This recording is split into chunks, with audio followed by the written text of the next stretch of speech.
थोडी लवचिक भूमिका आम्ही घेतलेली पण ती स्वार्थासाठी किंवा वैयक्तिक फायद्यासाठी घेतलेली नाही. या ठीक आहे. राज ठाकरे हे एका पक्षाचे प्रमुख आहेत. ते त्यांच्या पक्षाची भूमिका मांडायला सक्षम आहे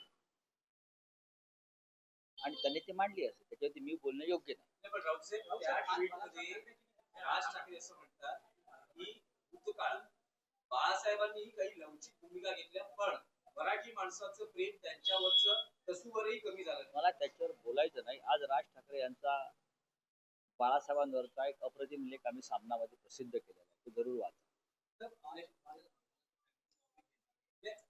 राऊतसाहेब मराठीत काही प्रश्न आहेत. हाँ बोलिए आप. देखिए मुझे किसी ने क्या कहा मालूम नहीं, मैं इतना ही कहूँगा कि लोकमान्य तिलक के बाद इस देश में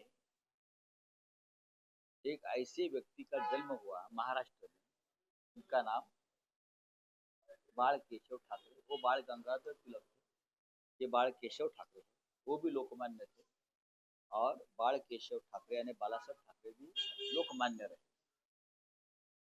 बालासाहेब ठाकरे जी की ये जन्म शताब्दी वर्ष चल रहा है.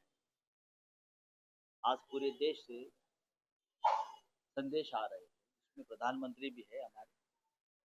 बालासाहेब ठाकरे के साथ उनका जो एक फोटो है वो प्रधानमंत्री जी ने शेयर किया है और उसमें कहा कि हमें बालासाहेब ठाकरे से कैसी प्रेरणा मिलती थी, ऊर्जा मिलती थी, मार्गदर्शन मिलता था. लेकिन वही मोदी जी ने बालासाहेब ठाकरे जी की पार्टी इस प्रकार से तोड़ दी और ऐसे व्यक्ति के हाथ में पार्टी की कमान छोड़ी और शिवसेना प्रमुख बनाया. वो क्या उस व्यक्ति से भी मोदी जी कोई प्रेरणा, कोई मार्गदर्शन, कोई ऊर्जा लेते रहेंगे? सक्षम है? हाँ? ये आज लोगों के मन में सवाल है. ये ढोंग है. बालासाहेब ठाकरे के पीठ में अपने खंजर खुपसा है. उनके परिवार, जिस परिवार ने आपको संकट में बचाया है, चाहे मोदी जी हो और चाहे अमित शाह जी, मुझे मालूम है. लेकिन ये नाटक जो चल रहा है, चलने तो बालासाहेब ठाकरे नेशनल पर्सनालिटी थी, चलता है. लेकिन आज हम सब बालासाहेब ठाकरे को याद करेंगे, हमेशा याद करते हैं, करते रहेंगे.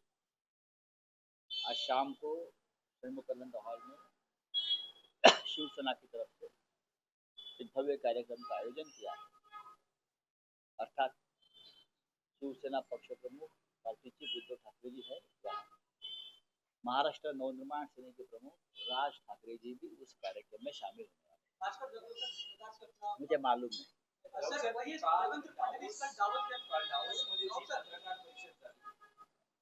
देवेंद्र फडणवीसांना प्रश्न विचारण्यात आला केडीएमसीच्या बाबतीत जे नवसत्ता समीकरण होत आहे ते असं म्हणाले की महाराष्ट्रात जे राजकीय करार झालेले आहे मी मुंबईत परत आल्यानंतर या विषयावर बोलेन.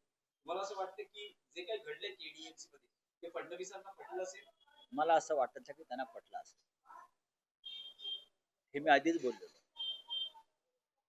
दावोस मधून मुंबईला आल्यावरती अनेक विषयावर काही वेगळ्या घडामोडी घडू शकतात. त्याच्यामुळे ज्यांना असं वाटत असेल की आपण खूप मोठं कार्य केलेलं आहे,